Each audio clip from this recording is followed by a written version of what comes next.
Well, welcome to Streaming Star Wars. Nick, how you doing, buddy? How's it going?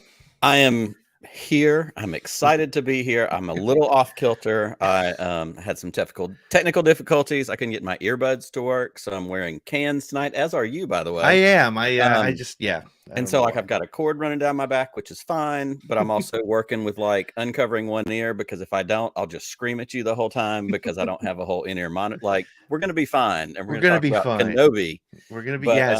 yeah, Yeah. I'm just trying to get adjusted. But most importantly, Yes. I'm excited to be here hanging out with you tonight because we've been off for a few weeks, and I'll be perfectly honest, I have missed this. This has become something that I looked forward to, and getting to sit down to have a drink with a good friend, talk Star Wars, and also hang out with all of our friends in the live chat. And we've already got a crew that's hanging out. I see William, Framey, Matthew, Jeff, Boop. I know more folks are going to come and join us. I'm sure I missed somebody, but if I did, I apologize. Thanks for being here, and happy Saturday, not Saturday. Friday. I think that's what's almost like said throwing happy us off a Friday. little. Well, I think that's what's throwing us off a little bit. That's It's the it. Saturday thing. It's, it is. We didn't necessarily plan to do. We had talked about it after Book of Boba Fett ended. We're like, we'll pop on for a show at some point. Something will happen, I'm sure. And of course, this past Wednesday, the Obi-Wan Kenobi trailer dropped, caught everybody off guard. Even those freaking little those scoopers and the insiders who always say, "Oh, we know it's coming." No, you didn't know. If you did know, you were just too scared to say something about it this time. But you know what? In a way, I kind of feel like that was better. Like we all kind of woke up that Wednesday and we're like, "Oh, wait a second. There's pictures from Entertainment Weekly. Wait a second. The shareholders meeting is something going to happen today?" That's right. And that's kind of what you and I said to each other, because I think it was Tuesday that the Twitter account went live. Yep. And the EW thing dropped, or the first cover photo dropped, I think, on Tuesday. Mm-hmm. And so immediately we started blowing each other up, going, are we going to do something this week? And so we basically mutually agreed. We're like, if we get a trailer, we absolutely have to do something. And I'm pretty sure we were both at like 70% we'd do it, even if we didn't get a trailer. Yeah. Yeah. Well, like you said, it is, you have one of the cool things about both this show and just sort of Twitter and all the people who are hanging out with us, all that list of names you just gave, and the people who listen to us and things, like these are the people we want to talk Star Wars about. These are the people we want to talk about with this Kenobi trailer. So yeah, before we do get started, cheers, my friend. Happy Saturday. Happy Cheers to you. Streaming Star Wars. And cheers to everybody hanging out with us as well. Absolutely. Those of you hanging out, appreciate it. So the show's going to be just a little bit different this week, only because we did the news yesterday. So there's not going to be, we're not going to do our news thing, but so I think, first of all, there's a couple things I want to hit on a handful of things. Our shirts are on sale. Yes. Tonight. Like tonight is the last night. I'm actually going to bring up, the shirt page, because I want to share what they're only like 13 or 14 bucks right now. So here they are. We have a whole bunch on the page. If you go to atgcast.com and click the merch store, you can get there, or you can go to tpublic.com/store/atgcast, which is a little bit more than you might want to do. But we got this cool new Inquisitor shirt. We're definitely going to talk about the Inquisitor. We got the Shill shirt, which I'm wearing right now. Are we showing up on the screen, right? Okay, good. I just want to make sure you got it. I love this Annie shirt. This shirt has already once been taken down by Lucasfilm. It could happen again. So get it now. You have 3 hours and 54 minutes left with it being on sale. Of course, we have our Brown Liquor and Bad Takes, another version of the Shill shirt. This is one that I'm planning to get before I go to Celebration. Hello, my name is the person you blocked on Twitter. We have a whole bunch of other sort of fun things. The saga retconning since 1977. Yep. That one is attributable to our good friend Mark Newbold. Absolutely. He said that Podfather shirts, Adventures of Gonky and Clink, the vintage shirt, which I love, Save Ben Solo. I'm surprised none of those have sold, because damn it, that's funny. They're classics. That's right. Well, and if we're giving attribution, I do have to say the idea for the Annie shirt came from Podcast of the Wills back in December, when Claire, our good friend from the Imperial Senate podcast, was on. And we did a top 7 list of top 7 Star Wars musicals that she got to come up with and invent. And so, of course, Annie was the take on it. And so I whipped that one up for the on-screen thing. I do also want to point out, as we're talking about shirts, very selfishly, the newest addition, of course, to the ATG Cast merch t-shirt store are the Podcast of the Wills t-shirts. Because as we continue to have this partnership, which we are both loving and having such a fun time with. We just wanted to make it easier to find everything. And so ATG Cast, which is kind of our big umbrella that we keep talking about, has Around the Galaxy shirts, it has streaming Star Wars shirts, and it also has the Podcast of the Wheels stuff. So we're trying to make one-stop shopping as easy as possible, and I'm thrilled that I got to throw some of my designs up in there. Actually, you made most of my designs, but no, they're there anyhow. That's entirely true. So tell me, if you're watching the show and you buy a shirt tonight, send us just a little note afterwards, and I'll send you out some. I'll send you out some stickers as well. So go pick up a shirt tonight if you're into that sort of thing. But so the other thing, Nick, a couple of things we wanted to hit on. First of all, rate and review the show. If you listen to it, check us out on the podcast. Tell your friends, share this on social media wherever you can. And also, you know, we wanted to talk about something that the Around the Galaxy and Podcast the Will, the whole ATG Cast team, we're supporting the Amidala Helps. You want to talk a little bit about that? Absolutely. The Amidala Initiative, and I know a lot of the folks that are hanging out with us tonight and watching are already aware of the Amidala Initiative. But if you're not, if you're new, if you're just catching this for the first time, the Amidala Initiative, which you can find on Twitter at Amidala Helps, is an organization, a group of like 77 podcasters, content creators, cosplayers who have all come together to raise money to help fight the anti-trans initiatives that are taking place in Texas, Florida, Alabama, and different places around the country. Our friend Ben, who we love, it kind of helped get some of this organized. Chase from Pink Milk. They have all worked together to create this wonderful initiative. And there's a Kickstarter that is raising money for Equality Texas, which is actively working to combat these legislation put out by Governor Greg Abbott in Texas. The goal is $25,000. This Kickstarter has already gotten over $10,000 just in like a week and a half. Every little bit that somebody can donate helps. And I just wanted to also give a quick, very tiny personal testimony. A really good friend of mine that I went to college with lives in Austin, Texas. And yesterday, he and his teenage daughter, she skipped school, and they went down to an Equality Texas hosted demonstration that was going on to voice their support against this anti-trans legislation. And in fact, he texted me and sent me a screenshot. He took the opportunity, as did a lot of other people who were there helping being organized by Equality Texas.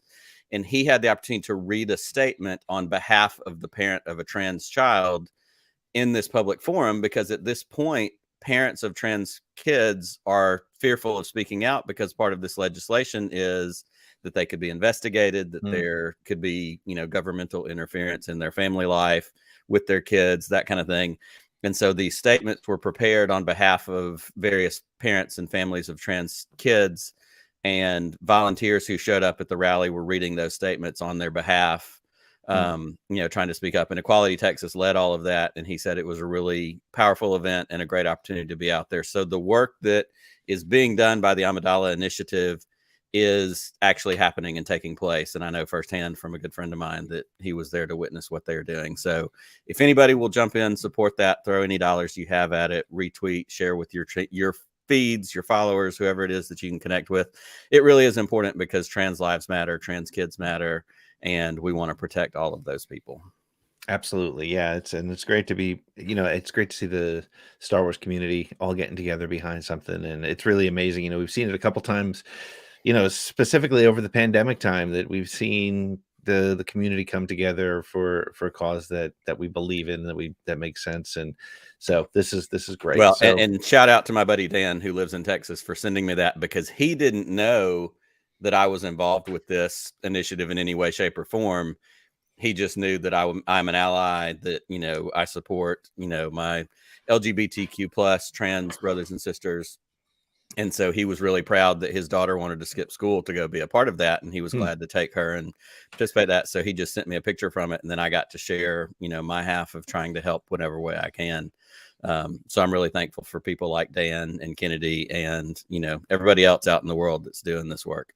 It's amazing stuff. Well, that's great. So cool. So check it out at Amidala Helps. You get all the information you need right there. So let's, you know, why don't we jump into, you know, there's a couple ways we can do this today. I'm thinking, everybody had a trailer reaction. Everybody's done trailer assessments. It's 1 minute and 46 seconds that is probably worth watching again.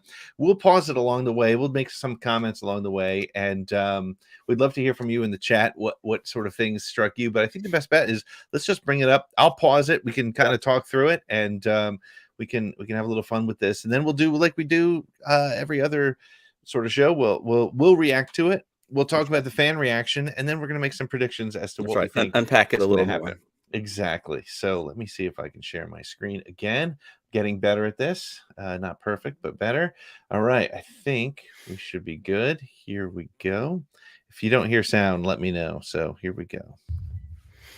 You got the sound? Yes. There we go. Cool. All right. So I'm going to stop right away because right off the bat, Obi-Wan on an EOP was just like, it brought me back to some of the books that were both canon and non-canon. Just this kind of shot. You got the two suns, and just it blew me away. So, and the music felt very Star Warsy, like very. The fight is done. Right there, he is again. That's Phantom Menace right there. Like as far as I'm concerned, it absolutely is. And even just looking at this one shot where you paused it. It's not anything in that shadow, but it automatically takes me to the poster of little Annie standing next to the building with the long Vader shadow next to it. Like sand, shadow. Like I keyed in on that. I think that was the first thing that really made me go Phantom Menace, because of course we're going to get a huge Phantom Menace drop here in just a second. But this first thing, like the long shadow in the desert, for whatever reason, triggered that in me. And I mean, that's the thing about this trailer, and I think we'll talk about it as we go through it. There's so much in this trailer, and let's, it's funny. I don't normally make trailer reaction. I never make trailer reaction videos because Scotty J-Ro owns that, and nobody should try to do it better than him. But it's the only time I've ever watched a trailer and literally made noise watching it. So it's pretty wild. I love this shot. Yeah. Okay. Lars Homestead. There it is. You got Beru, you got Owen, and you got little baby Luke. Little baby Luke. Right there. All right. Are those I don't want to overanalyze it, but are those Anakin's goggles? I doubt it, but holy cow. I mean, it looks like little Annie. Well, and I love, and somebody else, we saw several people post on Twitter, of course, after this came out, the shots of little Annie and the pod racer, with the two pedals going forward. And there's a shot right after you push play right here. Yeah. Where he's doing that same motion. And, and they put the quote from Book of Boba Fett when Ahsoka is talking to Luke, so much like your father. Yeah. Yep. Oh, it's just and again, brings you right back to 1999. And again, we've got Kid Luke. Like, how exciting is that? Baby Luke in the first 28 seconds. Yeah.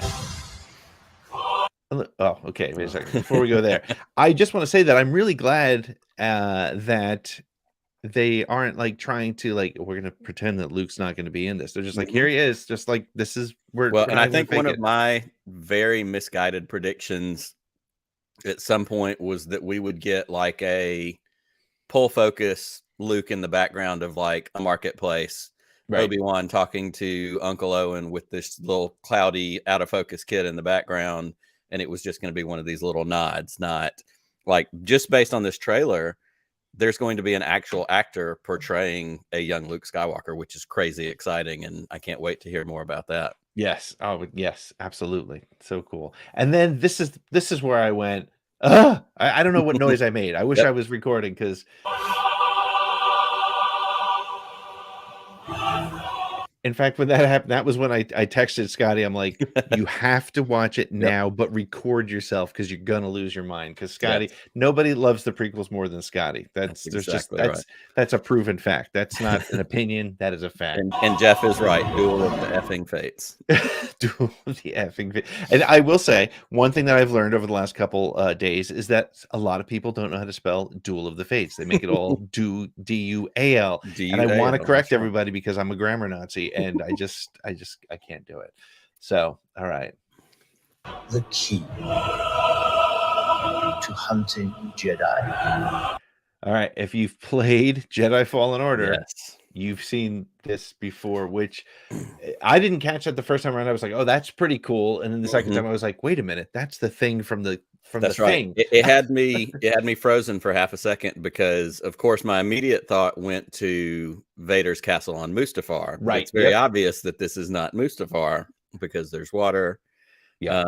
And it did take, and like you, I was like, oh, that's cool. And it took the first person on Twitter that was like, that's Fortress Inquisitorius from Fallen Order. And then all my light bulbs started lighting back up. Yes. And I love, if you look at this as it's frozen, you see a shuttle right up there. Can you see my arrow on the screen? I can see it. I don't know if everybody else can see it. Yeah.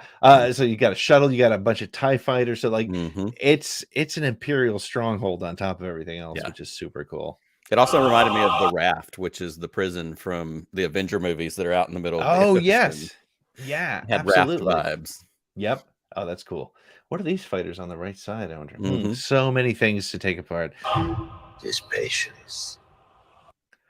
Okay, there is this guy, the Inquisitor, and there's the fifth brother in the back left, which I didn't notice until I just paused it right now, which is pretty cool.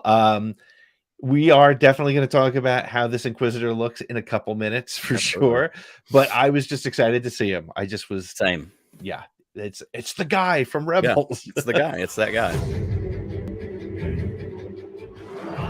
Jedi. Are you like me? Did you think that was a pod racer for like a split second? I didn't think pod racer, but I did go immediately to how I love so many new Star Wars show things are all involving trains. Yes, we get the trains in Solo, we get the train in Book of Boba Fett, we get this desert train, and which, obviously Book of Boba Fett is Tatooine. Like there's some train desert trade routes that have clearly been established along the course of this planet. Yes. But I love desert space trains. That's a new thing apparently. Desert space train. They cannot help what they. Okay. What I see on this, other than a bunch of depressed looking people, is I see an Aki here. Yes, that is exactly the thing I saw. Pisana. And I think everybody else is humanoid except in the far back left standing up. And I can't tell if is that like a Nikto? It's out of focus enough. What was the guy that was on the elevator with Din in the Din episode? Yeah. God, I can't think of what it is, but you're right. That could be it. Does look a little. But yeah, the Aki is the first thing I noticed in this shot, other than just our handsome man Obi-Wan sitting on the train and a bunch of depressed looking people. They're all going to work. This is like a mine train kind of situation. Yep, they are. All right, again, another frozen shot. You have the fifth brother. And I love this shot because this is under the water, and that brings back what we know from the game. Yep. Having to swim down, having to be in there, the way the game plays out. But like you said, we've got the Grand Inquisitor. Actually, this isn't. No, this is Reva. That's the fifth brother. And Reva standing up. And a new one. And then this person on the left, we don't know anything about that character yet. I think there's one other shot of them. The Borg. Yeah, exactly. No. And but I love the Stormtrooper vibe too. We get classic Stormtroopers throughout this, a couple of different places, which are such a huge, obviously era specific and correct. But I love the tall back on, either that chair, that communication thing that's just to the left of Reva. Very, very reminiscent of Vader's castle. Yes. Actually. Yes. So I'll just keep going. Let's see. Their compassion. All right, this shot is underrated. I have not seen enough people talking about this shot. This is a hanging, isn't it? I mean, but I saw somebody else post on Twitter. Yeah. If she's here, if she's force sensitive as an Inquisitor, is she holding someone up in the air with the Force? Because every time I saw it, I went to a hanging as well. Right. But this could be somebody suspended in the air by the power of the Force as a means of getting attention. Which we'll talk about when we start to kind of get into where we think our theories are and storyline and all that. But it's a neat shot. Yeah, and again, it brings back that Western vibe, right? Even if it's very Western, even if it's not a hanging, it feels. Also, thought a lot about Pirates of the Caribbean because there's a lot of hangings in that, and so, or moments on gallows for some reason that stood out. Yep, for sure. Passion.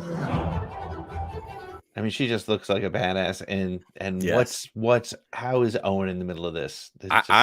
actually have high hopes for Owen in this series, and I never knew that I would say that I had high hopes for Owen Lars in anything in Star Wars.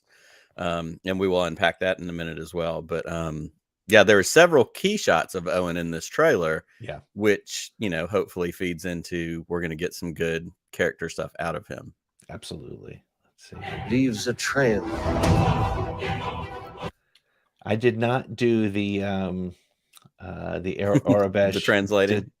translation, but now is this the new planet? Was it Duya? Yes, that was supposed to be very Hong Kong like, was what it was advertised as.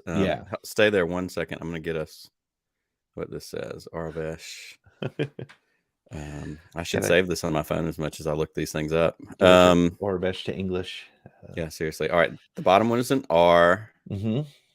The top one that looks like the initials for the state of Vermont. Oh, it's a maple syrup factory. That's right. This is it's an E, so it's E and R, whatever that is. Maybe it's the emergency room, space emergency room. There we go. Okay, mission solved. Okay, we got it. Okay, you heard it here first. Reva's at the emergency room. She's a volunteer paramedic. That's interesting. In the MT in her spare time.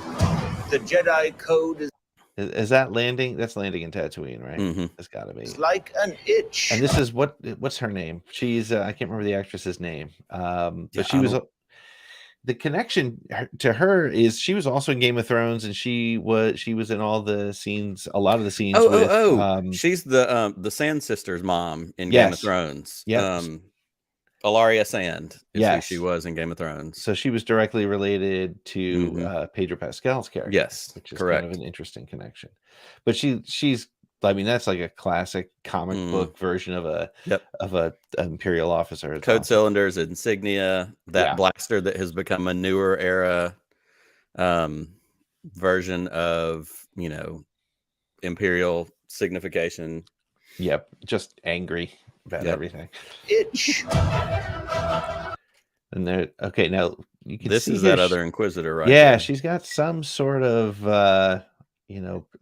tendrils of some sort. I was going to say, it's almost like underdeveloped montrals for that age of, somebody of that species. But I don't know. It's fascinating. But lots of almost occupational stormtroopers hanging out, occupying this space. Yep.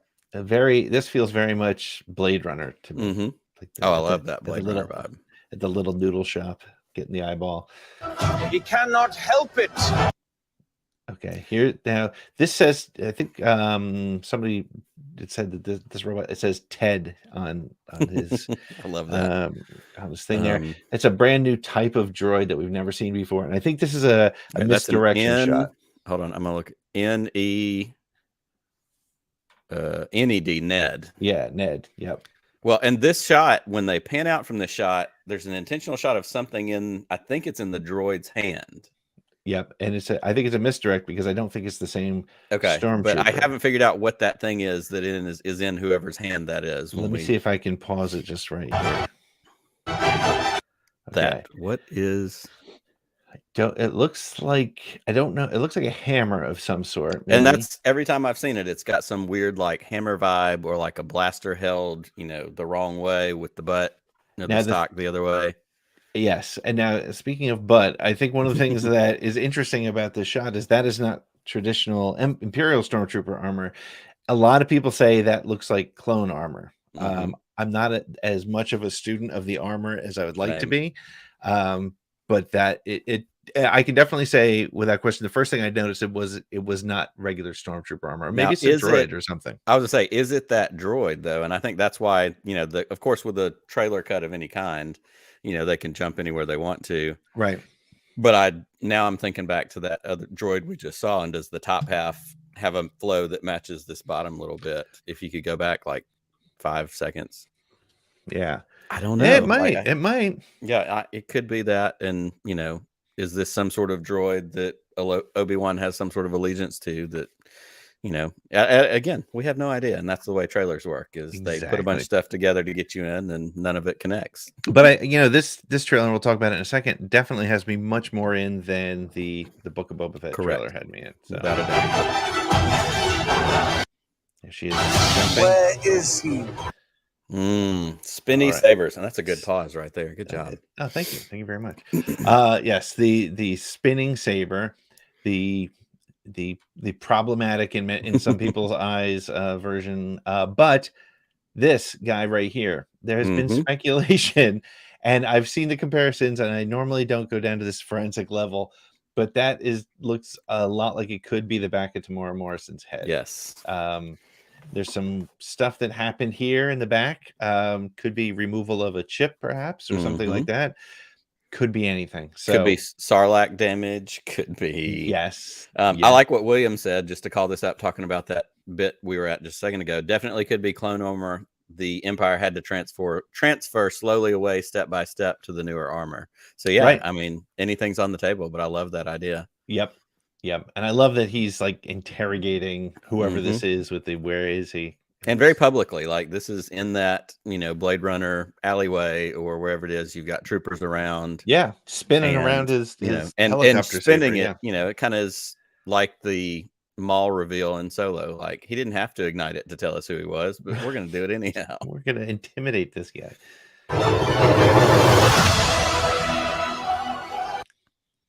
Okay, this is a great shot. This is once again in that Hong Kong planet.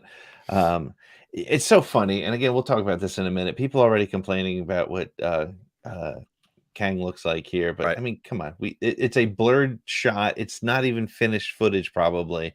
But to see the fifth brother with a troop of stormtroopers with him is amazing. Yeah, on wet, wet streets. It's just it's so cool. And more importantly, it's Han from the Fast and the Furious in a Star Wars. What are we actually complaining about? Right. No complaints allowed. That's right. If we don't get Star Wars drift, what are we trying to even do out here? Yeah, he better be in a speeder at some point. All right. Those look like probe droids. Yes. I was trying to figure this out when it first hit. But those the reason those hit me is because those look just like the probe droids from the beginning of Empire, going out into space looking for whoever. Yeah, this is one of my favorite shots in this whole trailer. Yeah, like the kinetic energy of her sliding across, throwing that saber out, but it's not one of the spinny sabers. Yep. So is she a lower level Inquisitor? Like, what do we get to kind of find that out? And then is she trapping Owen? And that's what I was gonna say. Yeah. I've watched this scene in my mind. That's Owen. Yeah, and that's going to feed into some of our theories and what we think is going on here. But I do love. It's just very kinetic the way it flows and the way she slides across, and then the saber shoots out. To extend that motion. Very dramatic in a really fun way. Absolutely, yeah. All right, there's a Jedi symbol, right? That's the symbol for the Jedi Order, right? And that's probably Reva there. Interesting name choice, by the way. Revan, Reva. I like that. I think that's kind of cool. She's facing off, I'm guessing, with Obi-Wan. We don't know for sure. But with a blaster in hand, though. We know Obi's feelings about blasters, so... Exactly. Although it did work on Grievous. So it definitely did. And then to see Obi-Wan in a firefight with blasters is so cool also. The Convor. Are those Convors? Or I believe those are Convor. The tail, it's not, the head doesn't appear quite as owl-like. Right. But the color is right. The tail with kind of like the fluffy part at the end or whatever, however we want to describe that. I think there's enough of a reason to think that there could, which is interesting because it calls back Ahsoka. It calls, not that I expect her to show up in the series or that even she needs to, but the Force connection that we've seen develop certainly through the course of Rebels, but then also, her Convor is in the Mandalorian when she shows up in season 2 and is in the tree overhead. Just, I don't know. I think there's something that could be a possibility there. Could very well be.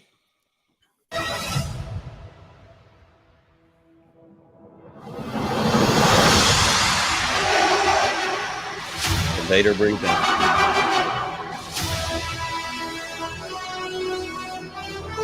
Can it be May 25th already, please? Oh my gosh, that's And I so love good. the touch with the Disney Plus logo with the saber coming through. That was fun. I thought that was awesome. Yes. So that was the trailer. So let's just start with our own personal reactions to the trailer. I have to say, and I said this actually to Becca Benjamin, who was a guest of ours a couple weeks ago.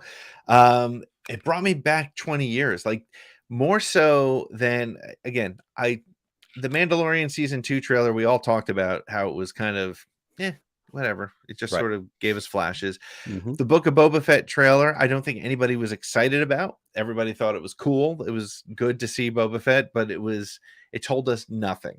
Right. This feels like a trailer that you see in a movie theater because Mhm. it gives you enough. It's like it's done like a movie. It's done like it gives you like a little bit of some dots that you can try to connect.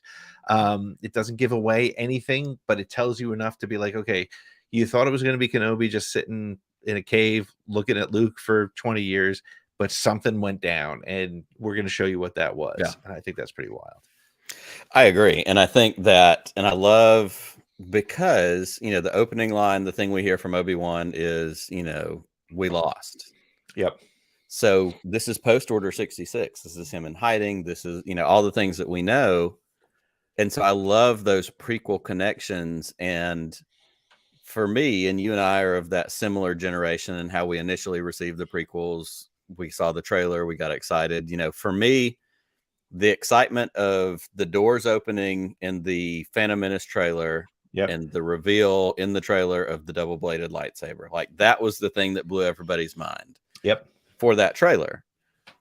That moment in this trailer was when they dropped Duel of Fates. Yeah. Early at the top. That was when, like you said, and we talked about Scotty earlier, and Scotty, that was when he pounds on the desk and pushes away, like, and I was on the group thread when you told him you absolutely have to react to this. And we're all going, like, I've never implored somebody more in a long time than, please trust us. You have to do this on camera. But that's it. It's exciting. It has that instilled, like, I don't know what's going on here, but I'm fully on board for all of it. There is something about the way they're managing this reveal and this this last week that felt very much like Force Awakens, felt very much like Phantom Menace. It was the fact that they went with EW. And look, if Bresnikan was still with Entertainment Weekly, it would have been him doing it. The handful of pictures. This doesn't feel like a Disney Plus series. This feels like a major motion picture event. And I think they need that. And I think, we talked about a couple weeks ago, this marketing problem that Disney and Star Wars and Lucasfilm has right now in trying to set things up. And I think the other thing that's really important about what they have done with this, because I think, I think back to Rogue One, because Rogue One came out the year after Force Awakens. Right. So, I mean, I remember talking to my normie friends, and they're like, "So, is that Rey in Rogue One, or is that Rey's mother, or And the same thing with Maul showing up in Solo. People saying, "Wait a minute, when does this take place now?" Because I thought Maul was dead, and I didn't know. So there's like a lot of. I think that's one of the challenges they're having, and I don't think they are influenced by the social media chatter, but I think it makes sense to ask these questions, because even Book of Boba Fett, with the incorporation of all the Mandalorian stuff, which was fantastic and made us feel like that's a whole gigantic story which is just unfolding in every series. This lives on its own. First of all, we know it's a limited series. We know it's one director. We have no idea how long the episodes are, and I think we do know it's 6 episodes. I'm pretty sure, right? But we don't know if it's 6 hours. We don't know if it's 6 half hours. We don't know what it is. But this feels like a major theatrical motion picture event. Yes. And I agree with you completely. And I've spent a lot of time thinking about the effort that you go to get Ewan McGregor back, the effort that you go to bring Hayden Christensen back. Like, not that, I don't want this to sound ugly. I'm not sure that Hayden Christensen is so busy that he's not willing to come back and be Darth Vader. Right. But like, he went through some stuff. Like, his acting skills were slagged, certainly after Attack of the Clones. Like, he went through some things. What's his name? Why am I blanking on little Annie's name? Jeez, I just had it myself. Exactly. You too. He went through stuff. People went through things in the course of making those prequel movies. Right. But, Ewan certainly has been very vocal over the years that he'd love to do it again, that he is a fan. He wanted to do it. It was an investment for them to do this. It was an investment to make this happen. Of course, they knew the fans would be in for it, but you have to line up schedule. Jake Lloyd. That's right. Thank you, William. Lloyd. Thank you. And Michael. Michael's here too.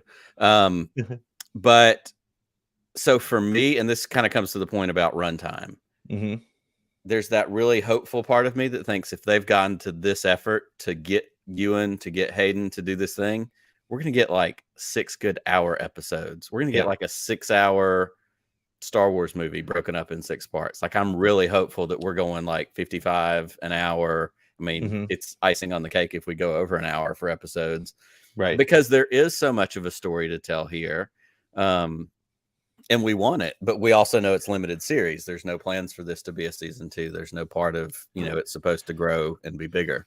Yeah. And I don't, it's funny. I've seen a couple people, even big podcasts who claim to know what they're talking about, saying, I'll take a season 2. I honestly feel like this will be most effective if it is run like an independent beginning and end, right? Because sure, it's 20 years or 19 years or whatever, however many years it is that before Luke discovers Obi-Wan. But I think you just want to tell this story. I don't think there's much more that you need to know. And I think that that's great. And honestly, I think that is one of the reasons why Book of Boba Fett, even though the ratings for Book of Boba Fett continue to be amazing, even weeks after it's over, I think that's why it was a story that nobody necessarily thought they needed and still aren't sure that they need or even asked for, really. Like, correct. Yes. But we get that story. This story is honestly more of a story that people have asked for. This is a story that people have, and of course that means expectations are high, hopes are high, which we talked about that certainly throughout the course of doing this show for the 7 episodes of Book of Boba Fett. Right. Expectation versus what's delivered, and where do those things line up? Where do they miss each other? How do they inform our enjoyment of a thing, anything? Whether it's, I said it the other day. I haven't watched anything. I don't know the first thing about Moon Knight. I'm so excited to literally just watch Moon Knight, not knowing anything about it, because I have 0 expectations. Yep. Because that's going to be refreshing compared to what I do with Star Wars. Right. So this does have those expectations attached to it, but it already, in a lot of different ways, feels different. And I think a big part of that, and something I'm so excited about, is to have the same director for all 6 episodes. I think that's a huge thing. And I also think what was interesting too, if you look at that, if you watch the trailer again, which we won't, but even if you just look at some of the photos, like, you look at like a shot like this, or even, all the shots, they don't look like Book of Boba Fett. They don't look like Mandalorian. They look like they're made for the movie. So it looks like they put, they're taking this and they're trying to make it episode 3.5, which I think is very cool. Just one more comment on the challenge that Disney Plus and Lucasfilm face. My parents were over last night. My daughter had a school play, so my parents came over and we're just eating pizza and we're talking about stuff, because my mother is a huge Marvel fan, which is really funny. I didn't realize how much of a Marvel fan she was until we were talking. She's like, Moon Knight's coming, and I was like, oh, all right, cool, that's awesome. And then she's like, so what's coming next for Star Wars? Like, it's going to be Mandalorian, right? I was like, well, no, next is Kenobi. And she's like, yeah, I don't know how I feel about that. I was like, all right, come on, we're going to go watch the trailer. And I made her watch the trailer, and she's like, oh, okay, that does look good. But it's interesting because, even those of us that are deep fans, like, I have said it before, and I'll say it, I'll continue, much like I need to admit to the fact that the Phantom Menace, I did not love it when I saw it at first. I'm still I've become a huge fan. When I heard that there was a Kenobi series, I was like, all right. I mean, I would love to see Ewan as Obi-Wan, but and now they did it. I am like, I'm ready for it. Let's go. I can't wait for it. And the fact that it got my mother, who was like, I don't really care about it. I'm sort of because she's in that. If you think about that bell curve that I've been talking a lot about lately, she's like right at that 50% of I like Star Wars. I'll go see it in the theaters, but I'm not gonna, obsess about it like we do. And the fact that this trailer got her like, oh, that looks good. That's important. Well, and talking about the look of it, because I do tend to key in on these things, and I know we talked about in the Book of Boba Fett, cinematography has become something as I age that I pay attention to. Who is the cinematographer who shoots it? There were some great episodes in Book of Boba Fett that had certain visual feels to it, and like you said, certain people shoot things a certain way. And I hope I get this name right. Chung Hoon Chung is who is listed as the cinematographer for this, and I just want to list this off because it feels important. The Handmaiden, Old Boy, Last Night in Soho are all things that this person was the cinematographer for. Wow. Which those are all, Old Boy has a big, following in, certain film circles and that kind of stuff, and certainly with Deborah Chow being the director. Like, there could also not only be a unified directorial presence, but could also be a unified visual presence, which also is very Star Wars. Something that we hear, in the original behind the scenes stuff was about the way it looked on screen, the way it felt, is really exciting. And I do think that is a big thing, because as much as I love Mandalorian and Book of Boba Fett, and I really did, I do feel like there was the fact that every episode we were like, who's directing? Right. That's going to naturally put a little bit of disjointedness between episode to episode. And it's interesting that we as a fandom care about that and we pay attention to that. But I think if it's all unified, I think that says a lot about what the expectation for this particular show is. So that's great. Cool. Well, why don't we talk about fan reaction as we do? Please, let's talk about fan reaction.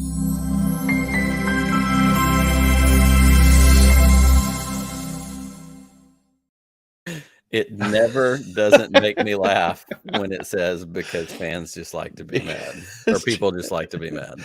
It's Twitter, and they gotta. So okay, let me come clean. When I first saw the Inquisitor, my first thought was Cenobite from Hellraiser, right? And actually, my first thought was, holy crap, it's the Grand Inquisitor. The second was like, he kind of looks like, because look, let's face it, Rosario Dawson does not look like the cartoon exactly, the animated version exactly.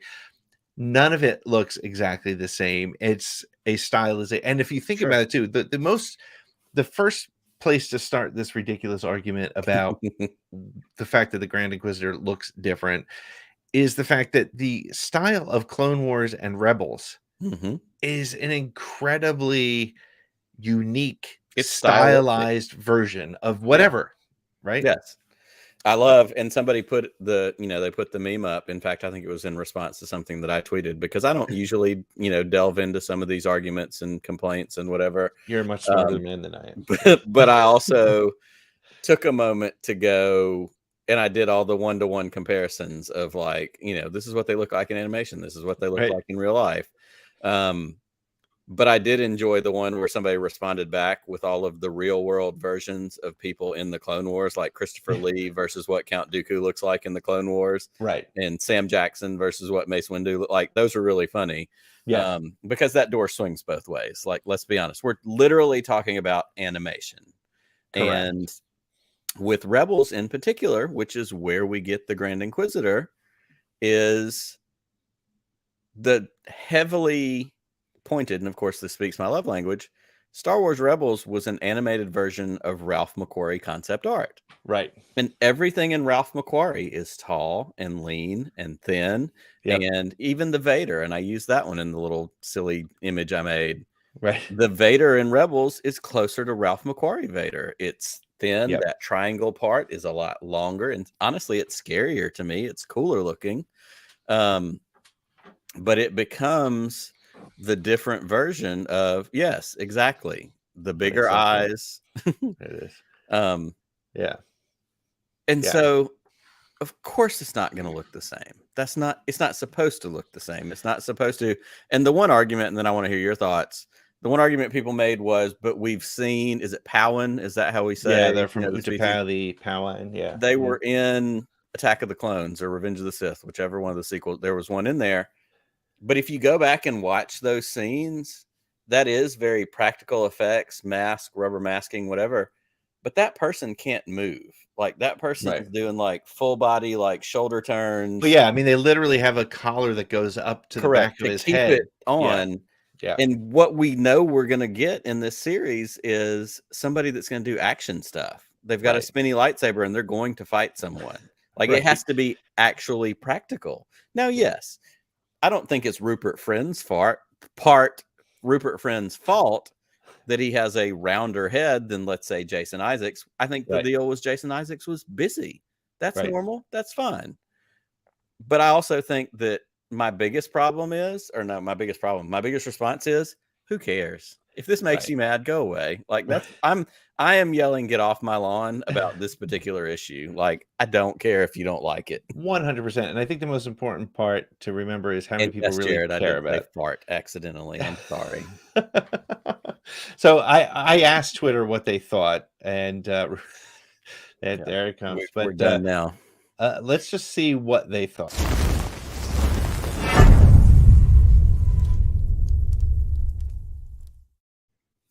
So when we did our Twitter poll, we asked, what are your thoughts about the look of the Grand Inquisitor in the Kenobi trailer?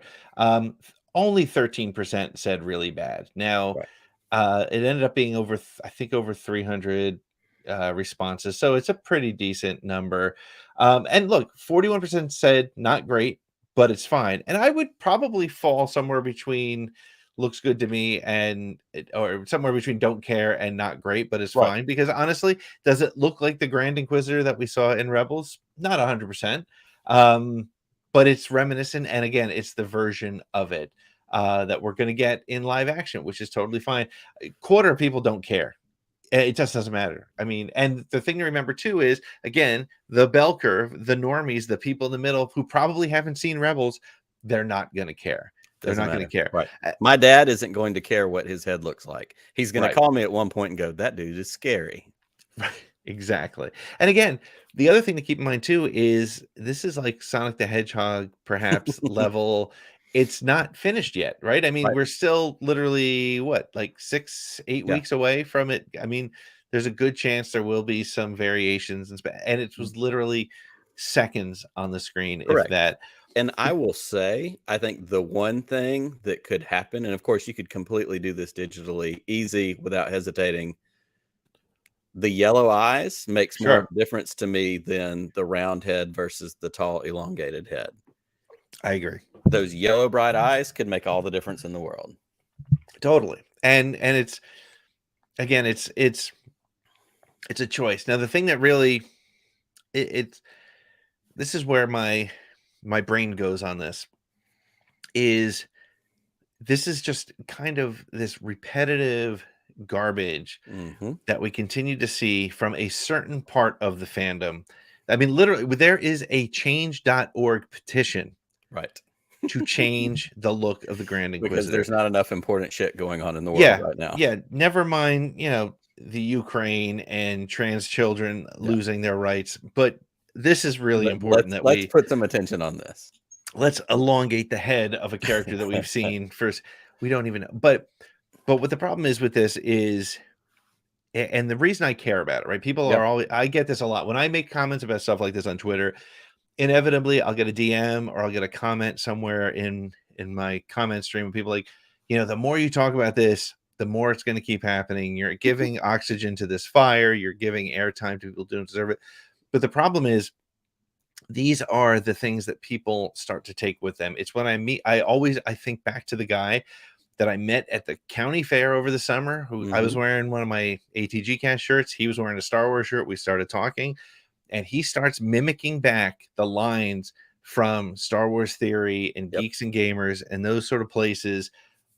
And it poisons their perception. So you have that again, the bell curve, the people in the middle can be swayed, right? And they may not know where this stuff comes from. So to me, I find it really important to get out in front of that and just, if nothing else, get somebody to say, okay, well, why doesn't he care about it? And I'll explain it. I don't care about it because it's a variation, as we just said, and I think it's really important.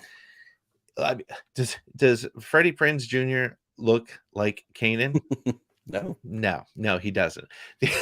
If you really want to dig into it, go look up who is the voice of Agent Callus in Star Wars Rebels and tell me where we are. Exactly. And so it doesn't always line up. It Sometimes doesn't you always make the best choice for what you need to do. 100%. And I think the thing to remember is it's a stylized version because animation needs to deliver the message in a different way, in a more unique way. If you were crying for cranium elongation, Jerry, you're right. You should just watch the Coneheads. But I mean, so the reason I think it's important to even bring it up as a conversation is because there are people who are poisoning people's enjoyment. There are people who, like it or not, are going to see that and be like, oh yeah, I don't like the way that looks. They don't even know why. It's because somebody told them that it doesn't look right. And so that's ridiculous. That doesn't make any sense. And I think it's more damaging than people give it credit for. I think the voices, we try to discard them. I got attacked by somebody who is their own judge, jury, and executioner on Twitter because I said we should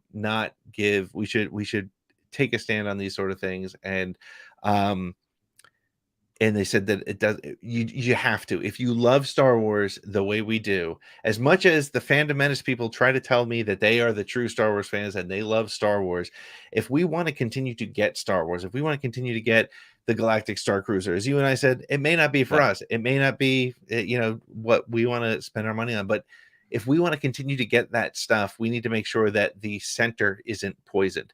Will anything that anybody on the extreme side that doesn't like Star Wars, will they be able to influence the way you and I think? Never, right? I mean, because we see through it.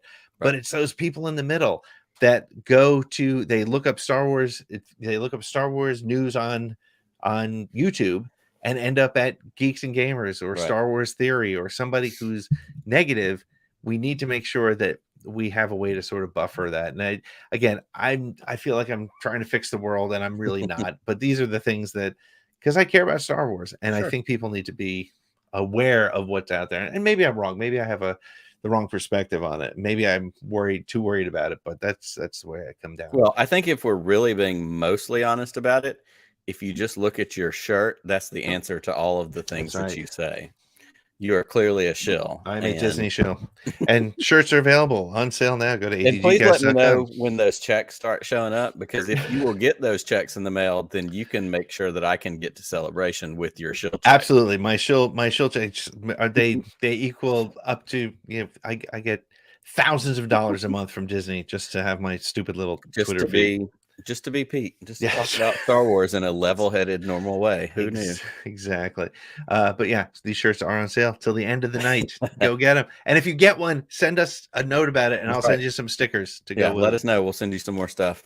I would love to, and we kind of talked about this before, like, what are some either predictions, storyline thoughts? Where's your head at based on what we've gotten out of this trailer? Where are we headed? Where are we headed with this series? What are your thoughts? Because I know I have some, and I know you do too. We just haven't talked about it yet because we were saving it for tonight. Yeah. Well, let me let you go first on that. I feel like I've been doing too much talking. But no, that's all right. The two biggest things that I want to highlight is, and I mentioned at the top of the show, I'm really excited. And again, I never knew that this would be a thing I would say out loud. I'm excited for the Uncle Owen part of this. Yeah. Because what we get in Star Wars in 1977 is a grouchy old man. He's weathered by life. He's beat down. He ends up turning into a Crispito on the, sands of Tatooine. Right. But like when the Obi-Wan Ben Kenobi talk comes up, he shuts it down really fast. Yeah. Like that more so. And of course we know now where where things develop, and there's a reason for it. And whether we knew that at the time, whether we knew that watching the original trilogy when all we had was the original trilogy or not, he's been through some stuff, and he's been through some stuff protecting Luke. Right. And he's been through some things with Obi-Wan along the way, whether it was good-natured at some point, whether it wasn't. I'm really excited to see that part of that story develop. And like I said, he was featured in this trailer in several different points, which gives me the indication that could be a good key part of this. Yes. So that's my first thing that I'm really excited about is Uncle Owen in the Kenobi series. Yep. The second thing, and this more kind of leads to the big overarching, what is the arc of this story going to be? We have said for a while, because of course Tatooine is certainly the center of the Star Wars galaxy. We get it with Book of Boba Fett. We get it in a lot of these different ways. But there was a time, and I want to shout out Brandon Winerty from Talking Bay 94. Love his show. Love hearing him talk to all the different folks that he's talking to. And he talked to Timothy Zahn a couple of years ago. And I love Timothy Zahn, Heir to the Empire. I'm an original, Thrawn trilogy guy. Yep. But in the conversation with Timothy Zahn, one of the questions that Brandon asked him was, are there any other Star Wars stories that you wish you had written or that you wanted the opportunity to write? And one of the stories, one of the ideas he threw out, one of them was about Boba Fett and the fight to get Han back to Jabba the Hutt in Empire, which we've kind of see play out in comic books and some of those other things. But the one that he talked about that stood out the most to me at that point was the idea of Obi-Wan Kenobi post Order 66 being where he is, going to the far other side of the galaxy and essentially faking his death and then sneaking his way back to Tatooine in order to keep watch over Luke Skywalker in hiding. Yep. And I get those vibes out of this trailer. Like, the Inquisitors are still looking for Jedi. They're looking for Obi-Wan. They don't know they're looking for Luke. But then we get Obi-Wan clearly off planet. We get him at this, space Hong Kong. Yeah. How is that going to develop? How is that going to turn into something that, and so it feels like that thread has the possibility to be kind of the big overarching part of this, is the pursuit of Obi-Wan having to get somewhere in order to deal with the situation and then make his way back in order to do what his mission was. Because in that trailer, when he's looking in the binoculars, it's something to the effect of, stay where you are. Stay hidden. Yep. Yeah, stay hidden. Yep. Stay in spot. So that to me feels like where we're headed. And I hope that's where we're headed, because I love that idea and I love the intrigue that goes along with a pursuit. It's a chase series. He's being chased. He gets somewhere and then works his way back to then go into full hiding and be the old hermit, the crazy old wizard. Yep. Well, you throw two really, really great things to discuss. I'll start with the Obi-Wan and Uncle Owen thing, because if you think about it, I mean, I think that's one of the amazing things that we're getting, right? I always think back to, being a 10-year-old, saw Star Wars when I was 7, and I was really, I was at 10, much like my son is 9 now. We can have conversations about what does the story mean. And I always think my dad talking to me about, what do you think the Clone Wars were? What do you think that was? And just this throwaway line from Obi-Wan to Luke about, my father didn't fight in the Clone Wars. It's like, oh, and now we know. It's like, imagine what ran through his head at that moment. It's like, he was the Clone Wars. He was the Clone Wars. But then you think about now, as you were just saying, the lines from Owen, that wizard's just a crazy old man. And I told you to forget it. Like, he's like, I mean, he shut it down. Like, we both have kids, right? We've got, like, it's like my son is saying, hey, I want to go play video games. No, we're not playing video games tonight. Right. No, I told you to forget it. Like, that's that intensity of shut the F up, because I'm getting pissed off. Right. And in this but that comes from somewhere. Sacrificial, right. It's the sacrificial dad mode, right. And I would love for them to even plant the seeds of why Owen is so committed. Right. Because, there was a familial connection with Shmi, with Owen's dad, Klieg, like there is that connection, but like, he's the uncle. Like, he doesn't really owe. There's no blood connection. Right. There's not a connection. Yeah. But he's committed to what he's doing, is the way that it seems that they're setting this up, which leads to the intrigue of, the confrontation in Tatooine with Reva, I don't know how we're saying that, sliding across with the saber. Like, he's making some decisions to protect this child. He's making, or he's making some decisions to protect Ben Kenobi. Right. You know, we heard that you've had interactions with this person we're looking for. It may not be about Luke. It Right. may be about the fact that he knows Ben, which Right. is the other side of that coin. Yep. And I think, and which leads to the other point that you were making. And so when I heard that Obi-Wan was going to be off-world in this show, I was actually kind of like, I was a little confused because I thought his job was just to, like I said at the top, sit in a cave, watch the kid, make sure he's safe, right? That was his job. Sure. I think we all are starting to get under the impression. I think there's sort of a shared theory, and I think Jared from Nerd Academy said it as well. He needs to get off world to get these Inquisitors away from Luke, right? So the fact that the Inquisitors are getting close to Obi-Wan Kenobi, like for him, that's a problem. If they can find But me, if they can find him. That correct. kind of thing. And if Vader's involved, he knows that Vader's going to sense there's more to this kid. I mean, if Vader comes to Tatooine, which I don't think he will, right? If he does, he's gonna be there. What's this? It's definitely a different tone of how Obi-Wan, Owen, and Beru speak to Luke about Luke's father. Beru almost sounds. This is from Framey. Beru almost sounds amused or affectionate when she says Luke has too much of his father in him. Interesting point, right? And she met Anakin at least. Probably only once, right? In Attack of the Clones. Right. But they know the story, right? Which means I wonder if we'll see Ben explaining to Beru and Owen, hey, listen, here's what happened. Right.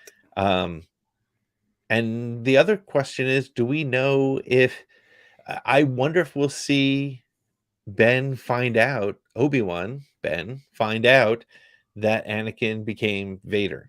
Right, because at this point, after between 3 and 4, we don't know when he found out.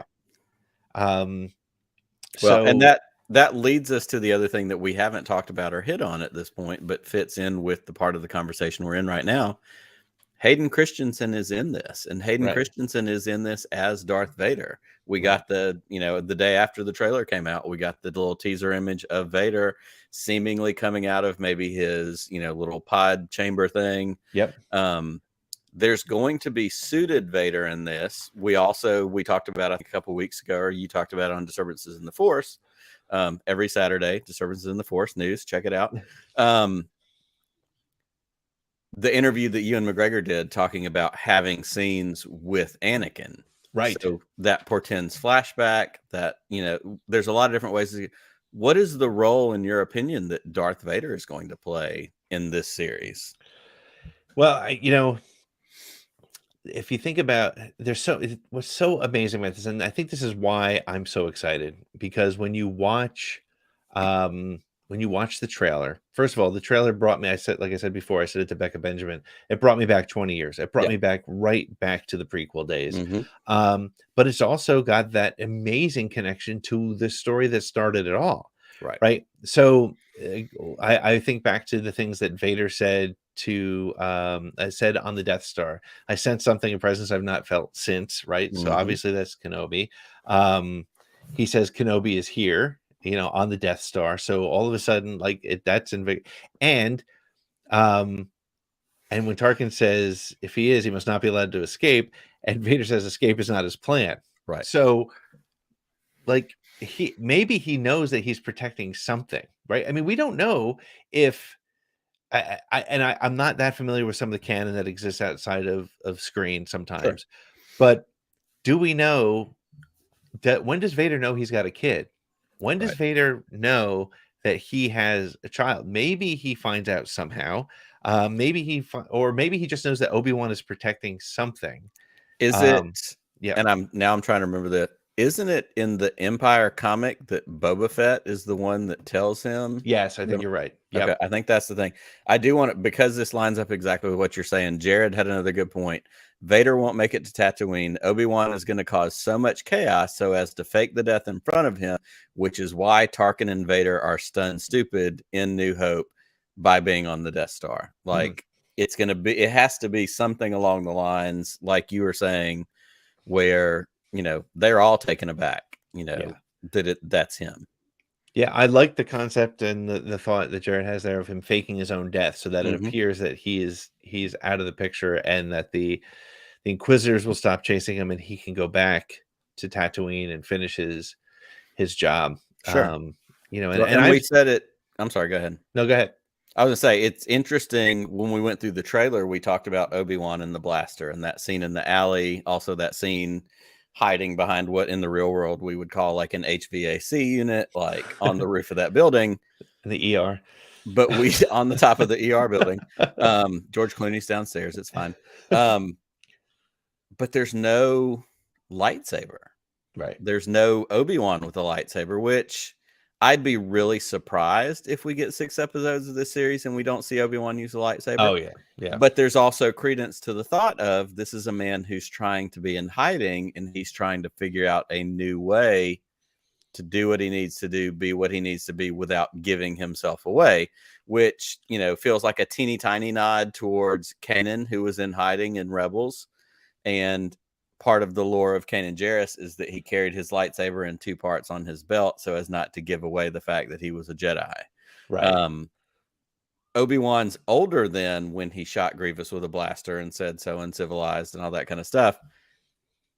It would honestly, there's a little part of me that is inside secretly rooting for no lightsaber for Ewan and Obi-Wan, but at the same time, we're not going to get that. Yeah, well, you know, Kathleen Kennedy said what did she call it? The rematch of the century. Yes, and that So you know, so is that flashback or is that real time? Right. So it'll be interesting to see where that is, but I do like the idea of and again, because if we think about what we've seen in trailers for Disney Plus series so far, and as we can say everything we want, okay, so Brian says in the comics Vader found out between A New Hope and Empire Strikes Back. Okay. And so, I think that message is still delivered by Boba Fett ahead Yes. of him using Boba to get to Han and all that kind of stuff. Got it. Okay, so he won't know. But where was I going with this? Oh yeah, so you have this concept of trying to get off world, trying to take the attention away. And as I was saying, as we've seen in every single one of the Disney Plus series, we only get footage from the first handful of episodes. And I won't go into the spoiler rumors that I've heard here because, you know, we do talk spoilers, but we don't talk spoiler rumors.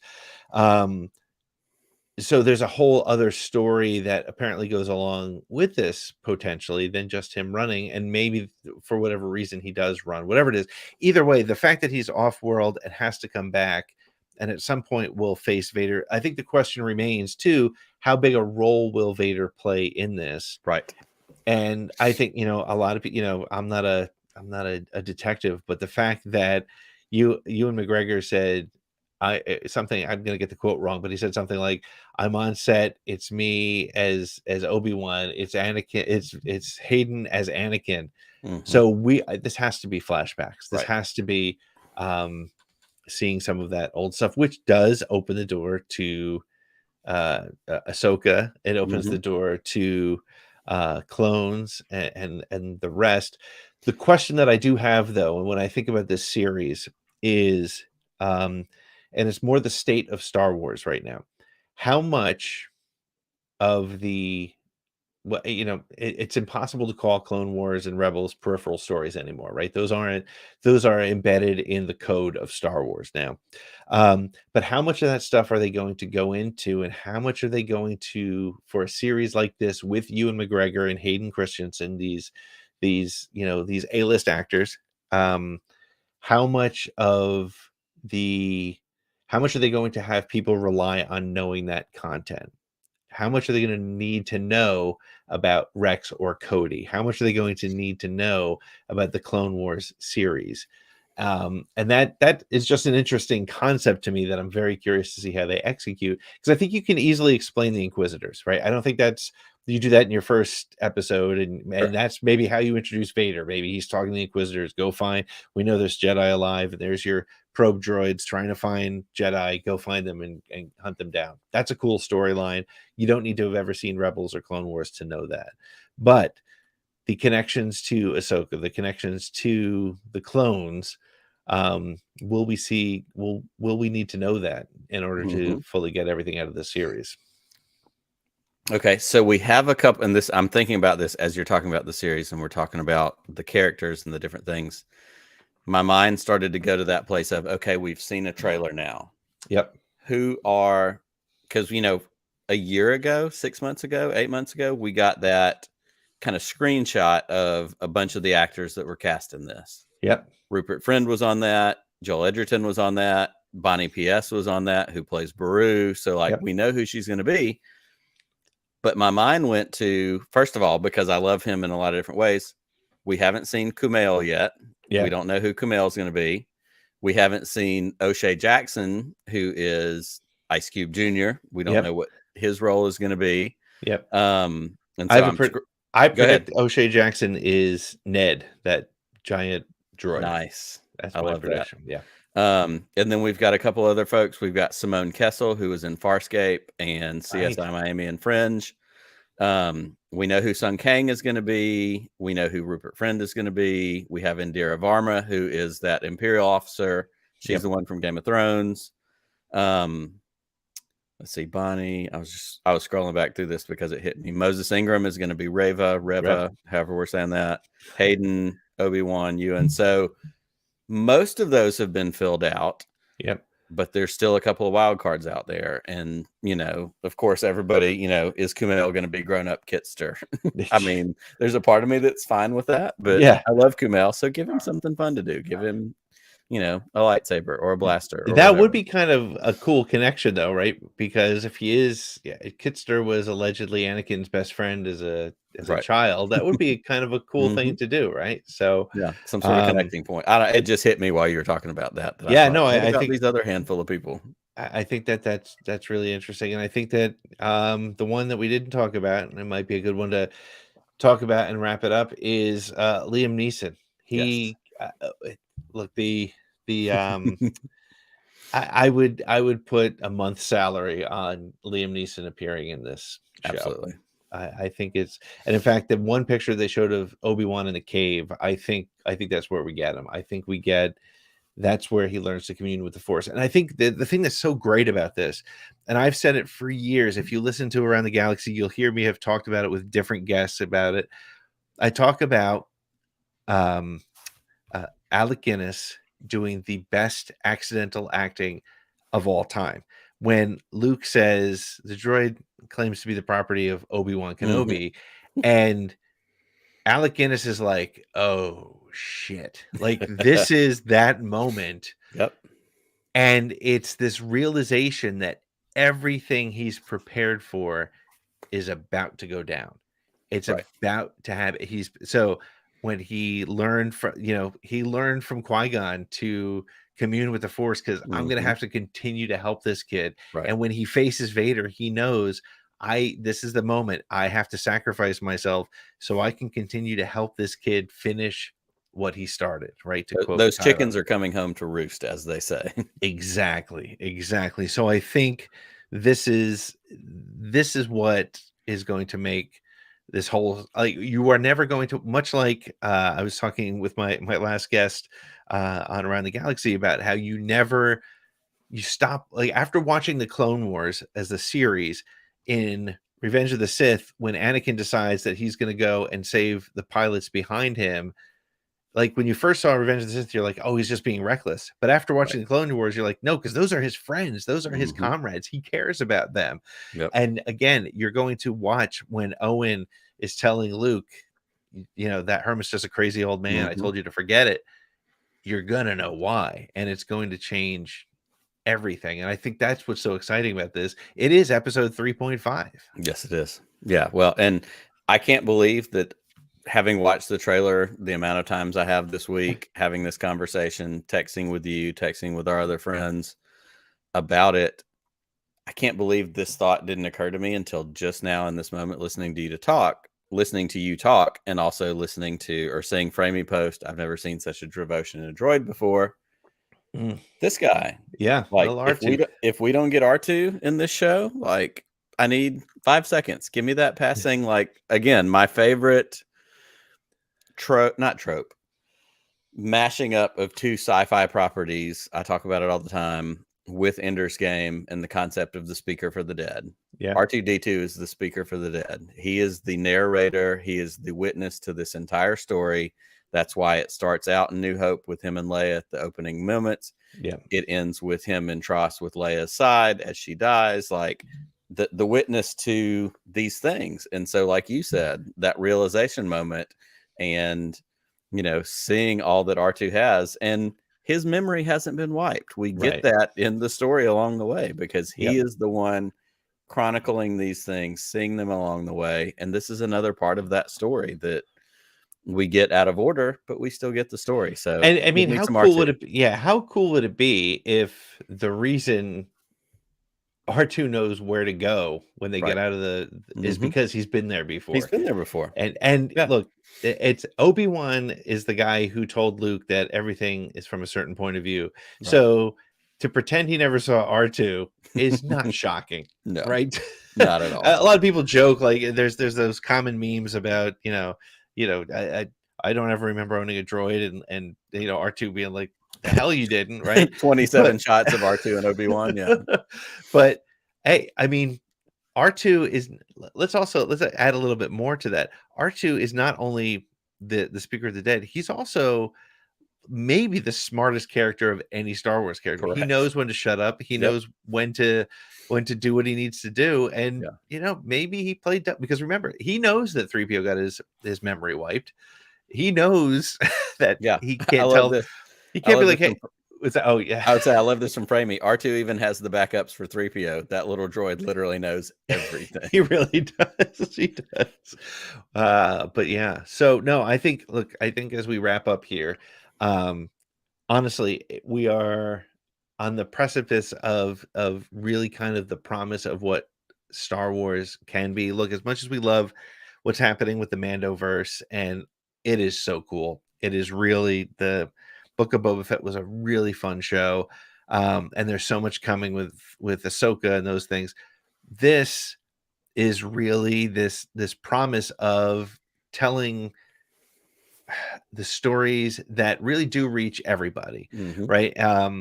And we talked before about the gatekeepers who call it their Star Wars and whatever. Sure. This appeals to them, and this appeals to people who just are casual Star Wars fans. This appeals to so many different people and will play a critical role in the story going forward, and will change the story. It's remarkable what we're coming up with, coming up to, and it's very exciting. Yeah, it's a prime. I don't want to say something as dumb as can Obi-Wan Kenobi series be the thing that heals the fandom in some level, because we both know that we're already seeing them complain about. Yeah, I would say we're complaining about the roundness of somebody's head. So what are we talking about? But I do love the idea that this is actually a channeling point for prequel things, original trilogy things, to bring not unity. It's not about fixing something. It's story. It's art. Art gets told as it's told. And like you said in your episode this last week with Alden from Octo Radio, like y'all talk so much about the creative process and, where we are as fans and what we expect versus what is given to us, because that's how art works. Somebody puts art out, and then it's up to you to interpret it, not look at it and go, well, they told me this isn't the way it's supposed to be. Right. That's not how it works. That's not what art is.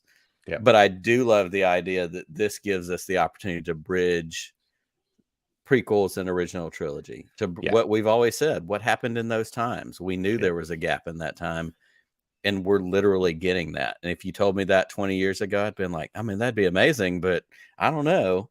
Right. Here we are. Right. With Ewan, with Hayden, and a cast of amazing characters and phenomenal director and phenomenal cinematographer. I think we're in for a treat here. Again, it's this challenge of not, and we'll talk about it because we will be doing streaming Star Wars every single week once these start to hit, except the first Friday, because I'm going to be at Star Wars Celebration. So maybe we'll have to do something live from there. We'll work that out. We'll come up with a plan. We'll figure that out. There's got to be something to do. Yeah, I think that the other challenge with this, as we get ourselves hyped up for it, is to what I would encourage everybody to do, and again, I go back to the final episode of Book of Boba Fett. I went in, I had written a story in my head. I knew it was going to happen, and I was dead wrong. And I watched it the second time with my son, who just was like, that was awesome. And I realized that, yeah, it really was. I think you need to go into this with that same sort of attitude. Much like, look, we knew what was going to happen in Revenge of the Sith, right? We knew Anakin was going to fall. We knew he was going to fall into lava and become Darth Vader. But if you just went into that and just let that story happen, that's great. And so we have so much fun talking about and predicting and analyzing. But again, it's really important to just let the story be told, because the people who are telling it that's what they do. When we have a bit of connection as fans, but that's as far as it goes, and let's enjoy the story. Absolutely. It's fun. Star Wars. Yeah, exactly. So Nick, who's coming up on Podcast of the Wheels this Thursday? It's Absolutely. a Podcast of the Wheels week. This Thursday, it is a Podcast of the Wheels week on ATG Cast. If you're not subscribed to ATG Cast in your podcast feeds, in whatever your places are, if you're here hanging out with us, you probably are. But if you're not, welcome. Thank you. It is my turn this week, and we are on Chapter 6, Return of the Jedi Canon Studies. And my guest is going to be M from the Pink Milk Podcast, and she is so wonderful and has such a great insight. Brian has been on the show before. Mark has been on the show before. I love the Pink Milk crew. And as I was working on Return of the Jedi, because I knew that was a favorite with all of the Pink Milk folks, I said, I said to Brian, and this is inside baseball, I said to Brian, if I could pick one of all of y'all to be on for Return of the Jedi, and before I could finish the question, he was like, M needs to be the one that's on. So M is on with me to help wrap up the Return of the Jedi canon study this week, coming out on Thursday, and it's a lot of fun, and I hope everybody will check it out. Excellent. Then we have 2 weeks of kind of Star Wars comedy in a row, because then after that we have Mike Messer, who is on Around the Galaxy, who is an impressionist and a comedian, and he was on the show. And then we have, it was such a fun show. It's a two-parter. Is a lot of show. We got it all in. We had our friend Corey, the Buttercream Dream. He is a stand-up comedian. He is a political commentator in his own way. He's from Georgia. He is a part of what we call the Liberal Redneck Crew, the Well-Read Comedy Tour. If you know Corey, if you saw that episode, thank you for tuning into that. So much fun, and he's a huge, huge Star Wars fan. And so basically, we're going to break the episode up into 2 parts. The first part is going to talk about stand-up comedy, which I'm a big fan of as well, and his journey, and how he got into doing what he's doing. And then the second half of it will also be, Star Wars, because that's what we do here, Star Wars. Yeah. So all of you who are hanging out with us still, we really appreciate it. Make sure it helps us out a lot to tell your friends. And, I think one of the things that we try to do with this podcast stream that Nick and I have been working on since the beginning of the year together is bring sort of a different approach to Star Wars. It's not all sweaty nerd stuff, although this show usually tends to go down that route, but we bring those guests. Tell your friends, tell your family. I think we bring a little bit of something for everybody there. We can't tell you how much we appreciate you all. Remember, you can become a patron for as little as $3 a month, so you can be live in all of our shows, other than just when we do streaming Star Wars. But and again, if you do buy a shirt tonight, send us a DM with a picture, and I'm going to send you some extra stuff, man. It's going to be. And we've got all kinds of stickers. In fact, I have right here present with us the brand new R5 Drink More. There he is. Excellent. You could have one of those. You could have some Podcast of the Wheel stickers, ATGs. Like, we've got all kinds of stuff. We got all kinds of good stuff. So, and one last thing, one sort of public service announcement. If you were trying to get tickets for Star Wars Celebration and were unable to, they are going back on sale on Tuesday, March 15th. So if you're planning to go don't have your tickets, that's the day to get them. So just we hope that we see some of you there, all of you. Well, we hope we see all of you there, but I know that that's not realistic. But Nick, this was a lot of fun. I'm glad we've texted a lot about this damn trailer. We haven't had a chance to talk about it, so this was a lot of fun. I know we went a little long tonight, but we had a lot of fun talking. Totally worth it. Kenobi. So Nick, may the force be with you. And with you.